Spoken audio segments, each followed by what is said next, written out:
सुबह-सुबह मैं अपने घर में टीवी ऑन कर देती हूँ क्योंकि वहाँ पर दिखाते हैं माता वैष्णो देवी की लाइव आरती। तो वो भी सुनते रहते हैं, उसमें वो भजन बोलते हैं, मंत्र पढ़ते हैं और फिर आरती होती है, तो उससे पूरे घर में एक पॉजिटिव एनर्जी आ जाती है और सुबह-सुबह माता जी के दर्शन भी हो जाते हैं, तो पूरा दिन अच्छा निकलता है। और फिर वो करते-करते मैं पूरे घर के अपने काम करती रहती हूँ, जैसे मुझे डस्टिंग करनी है या क्लीनिंग करनी है, तो इस तरीके से वो काम भी होते रहते हैं और कानों में माता के भजन और आरती भी सुनाई देती रहती है। अगर मुझे मशीन वगैरह लगानी होती है तो मैं साथ के साथ मशीन भी लगा देती हूँ और फिर ये सब काम मेरे होते रहते हैं और मैं माता जी के भजन वगैरह सुनते रहते हैं। तो मुझे कंबल, ये जो मेरे कंबल थे, ये मुझे वॉश करने थे आज, तो मैंने इनको ईजी में डिप करके रख दिया थोड़ी देर के लिए और इस तरीके का पूरा बड़ा टब मैंने ले रखा है। और फिर मैं गई अपनी बालकनी में जाने के बाद में मेरे सारे जो प्लांट्स रखे हैं उन पर मैं करती हूँ स्प्रे। सुबह सुबह जो इंडोर मेरे प्लांट्स हैं उन पे मैं रोज़ पानी नहीं डालती हूँ उनके अंदर, बस ये होता है कि हाँ मैं उनके पत्तों पर थोड़ा सा छिड़काव कर देती हूँ, जिससे उसमें थोड़ी ग्रीनरी बनी रहती है, उनका कलर भी सुंदर होता है और पूरी डस्ट जो उनके ऊपर होती है वो पूरी निकल जाती है। तो ये पूरे जो फ्रेश हो जाते हैं और ताज़ा ताज़ा लगने लगते हैं, इस तरीके से पूरे बहुत सुंदर हो जाते हैं, पूरा कलर इनका ग्रीन निकल के आता है। तो ये पूरा काम करने के बाद में मैं फिर नहाती हूँ, फिर नाश्ता बनाती हूँ और नहाने के बाद ही मैं नाश्ता करती हूँ। तो नाश्ते के बाद मेरे ब्लैंकेट पूरी तरह से धुल गए थे, मैंने उनको ऊपर धूप में ले जा कर के छत पे सुखा दिया। उसके बाद मैंने थोड़ा सा स्किन को किया मॉइस्चराइज़र, क्योंकि स्किन मॉइस्चराइज करनी बहुत ज़रूरी होती है। और फिर मैंने अपने जो घर का काम था उसमें लग गई, जो फिर मैंने अपने बेड से ये पूरे ऑर्गेनाइज़र निकाले जो पहले के मेरे बने हुए हैं और इनके अंदर फोम लगी हुई है और ये पूरी तरीके से हाथ के बने हुए हैं मेरे, किसी के अंदर मैंने कपड़ा भी लगा रखा है और चैन लगी हुई है। तो मैंने उन्हीं को देखा कि मुझे, क्योंकि वुलन्स पैक करने हैं, तो इनकी क्या कंडीशन है, ये छोटे हैं या बड़े हैं। हालांकि ये साइज़ में छोटे ही हैं, जब मैं वुलन्स पैक करती हूँ तो उतने वुलन्स नहीं आते हैं इनके अंदर, जो थोड़े बहुत ही आ पाते हैं। तो और भी इस तरीके के मेरे पास हैं ऑर्गेनाइज़र बने हुए, तो इनकी चैन कुछ की सही निकली और कुछ की निकली ख़राब। तो मैंने सोचा आज कुछ इन्हीं को थोड़ा सा करती हूँ, जो वुलन्स मुझे पैक करने उन्हीं के लिए कुछ बनाती हूँ।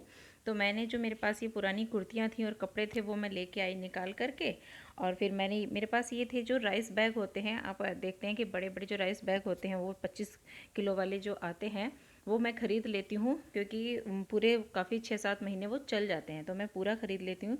तो और मैं इनको बाद में धुलने के बाद में रख देती हूँ संभाल के, फेंकती नहीं हूँ इन बैग्स को, क्योंकि किसी भी चीज़ में काम आ जाते हैं। तो ये सारे बैग्स मैं ले करके आई निकाल के, काफ़ी मजबूत होते हैं, तो ये इनको मैं धो के रख देती हूँ। तो मैंने, अगर ये मेरे पास जो नए वाले कपड़े हैं, ये भी मैं इनमें से कुछ बना रही थी तो बचे हुए हैं, ये ख़राब नहीं है, पुराने भी नहीं हैं, और ये दोनों इस तरीके के नए कपड़े हैं। और मेरे पास जो ये पुरानी कुर्तियाँ हैं, इनको अगर ये यूज़ होगा तो मैं करूँगी, मुझे लग नहीं रहा कि शायद ये यूज़ होगा, क्योंकि मुझे थोड़ा बड़ा है, कुछ बनाना है। तो पहले मैंने इनको, जो राइस बैग्स थे मेरे पास, उनको मैंने कर लिया चारों तरफ से कटिंग, जो ये बंद होते हैं। और कटिंग करने के बाद में इनको पूरा आप लंबा साइज़ में खोल लीजिए इस तरीके से।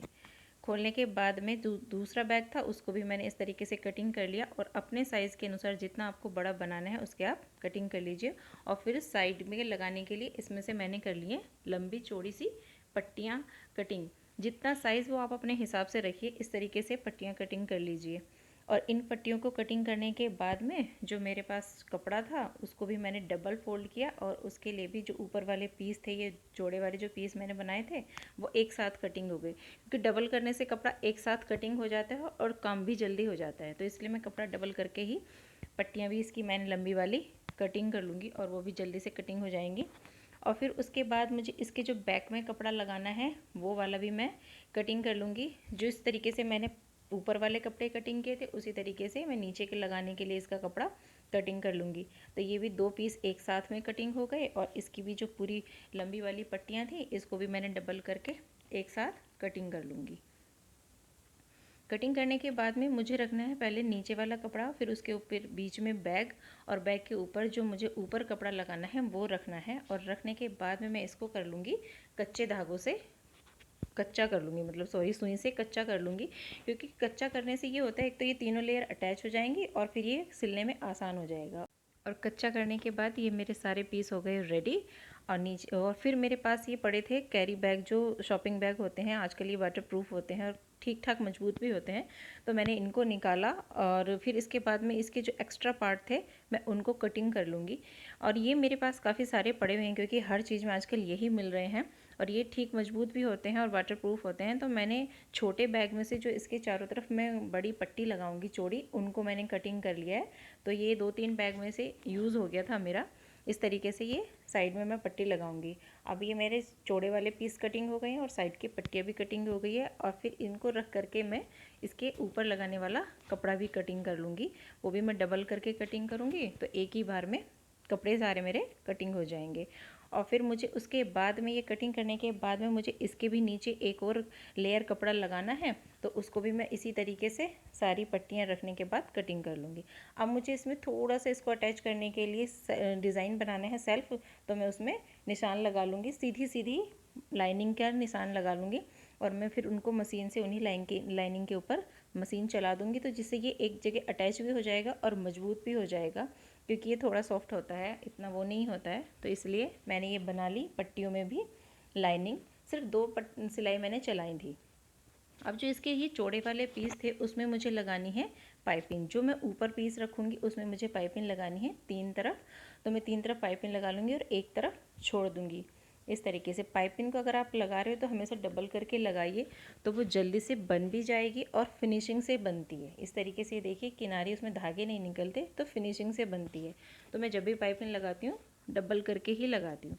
अब ये जो मेरा दूसरा वाला पीस था, एक में मैंने पाइपिंग लगा दी और दूसरे वाले पीस में जो चौड़ी वाली पट्टी थी मैं उसको चारों तरफ से अटैच कर दूँगी।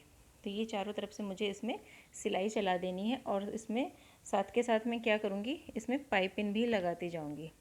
क्योंकि पाइपिंग से ये होगा, एक तो डबल सिलाई चलेगी उसमें, तो मजबूत हो जाएगा और बाहर की तरफ से सुंदर भी लगेगा। अब ये देखिए मेरा पाइपिंग लगने के बाद में रेडी हो गया और एक बॉक्स के रूप में बन करके रेडी हो गया। अब जो मैंने एक साइड इसकी छोड़ी थी बिना पाइपिंग के और ऊपर वाला पीस था, मैं उसको सिलाई से अटैच कर दूंगी। तो ये मेरा बन करके रेडी हो गया, एक ऑर्गेनाइज़र बड़े साइज़ का और बॉक्स टाइप का बन करके रेडी हुआ है। क्योंकि मैंने आपको दिखाया था कि मेरे पास छोटे ऑर्गेनाइज़र हैं और मैं बड़ा बनाऊंगी। अभी दूसरा वाला मैंने जो कटिंग किया था राइस बैग वाला, उसको भी मैंने इसी तरीके से किया है कि नीचे मैंने इसमें एक पीस अटैच कर दिया है और ऊपर वाला जो पीस बचा है उसको भी मैं अटैच कर दूंगी। और ये इस तरीके से मेरा दूसरा वाला भी ऑर्गेनाइज़र बन करके रेडी हो गया है। ये मैंने काफ़ी बड़े बड़े बनाए हैं, देख रहे हैं आप कितना अंदर का स्पेस है और देखने में काफ़ी बड़े लग रहे थे कि लग रहा था कि एक ब्रीफ केस बन करके रेडी हो गया है। अब मैंने उसमें चैन नहीं लगाई है क्योंकि चैन का मैंने आपको हाल दिखाया था कि वो जल्दी ख़राब हो जाती हैं, कभी उसको अचानक से आप बंद कर रहे हो खोल रहे हैं, तो इस चक्कर में मैंने इसमें लगाए हैं बटन। बटन लगाना भी आसान होता है और ख़राब होने का उसमें डर भी नहीं होता है। तो मेरे ऑर्गेनाइज़र बन करके हो गए हैं रेडी और ये देखिए कुछ इस तरीके से ये तैयार हो गए हैं यहाँ पर। और ये काफ़ी बड़ा मैंने बनाया है और बिना फोम के इस बार बनाया है। ये कितना बड़ा इस बार मैंने बनाए हैं। और ये दूसरा वाला है, ये देखिए। फोम मैंने इसमें इसलिए नहीं लगाई है क्योंकि जब मैं इनको फोल्ड करके रखूँगी तो बहुत कम स्पेस में आ जाते हैं। फोम वाले मेरे पास हैं और वो मैं आपको दिखाती हूँ। ये इस तरीके से, ये मैंने चैन वाले भी बने हुए हैं और ये इनके अंदर फोम भी लगी है। तो ये भी मेरे हाथ के बने हुए हैं, ये मैंने खुद से बना रखे हैं। एक ये है और एक ये है, ये ब्लैक कलर का है, इसके अंदर भी चैन लगी हुई है। और ये भी साइज में थोड़ा उतना बड़ा नहीं है, इसलिए मैंने अब की बार बड़े वाले ऑर्गेनाइजर बनाए हैं। एक मेरे पास ये है, ये वाला है, ये मीडियम साइज का है। मैंने ये भी इसी तरीके से बनाया है कि मुझे जो वुलन्स पैक करने हैं पूरे, तो वह अच्छे से इनमें पैक कर सकूँ। ये मैंने इस तरीके के बनाए हैं कि अगर आपको कहीं बाहर खुले में भी, जैसे आप बेड के अलावा भी अगर इनको बाहर किसी चीज़ को पैक करके आप रखना चाहते हो तो वो रख सकते हैं। और मेरा जो मेन रीज़न यही था कि मैंने जो राइस बैग आता है मैंने जो वो लगाया है वो इसीलिए लगाया है कि जिससे ये इस तरीके से ब्रीफ केस स्टाइल, जो कि टाइट है और इस तरीके से टाइट ही रहेगा, तो एक ब्रीफ केस स्टाइल ये मेरा ऑर्गेनाइजर बन करके रेडी हो गया कि और इसको हम 2-3 तरीके से यूज़ कर सकते हैं। तो पहला तरीका है कि आप कपड़े तो उसमें रख ही सकते हैं, और मैंने क्या किया कि मेरे पास ये इतने सारे पर्स थे और क्लचेस थे, तो मेरी अलमारी में रखे हुए थे, तो मैंने सोचा मैं इनको इनमें रख देती हूँ और ये इस तरीके से मेरे सेफ भी रखे रहेंगे। और कुछ पर्स में मेरा इस तरीके से हैंड वर्क हो रखा है, और कुछ में जो बाकी और सब लेदर के हैं, तो वो इसमें सेफली रखे रहेंगे और आप इनको आराम से अलमारी में रख सकते हैं, और आपके पर्स के और क्लचेस की भी अच्छे से केयर हो, और इनका जो लेदर है और जो हैंडवर्क है वो भी ख़राब नहीं होगा।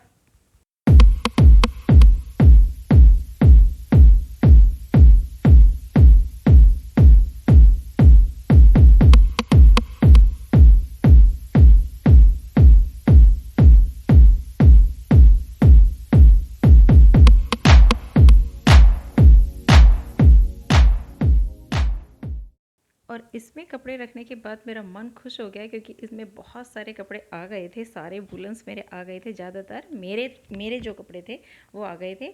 अगर ये वीडियो आपको पसंद आती है तो प्लीज़ आप लाइक कीजिए, शेयर कीजिए, और मैं मिलती हूँ आपसे नेक्स्ट वीडियो में।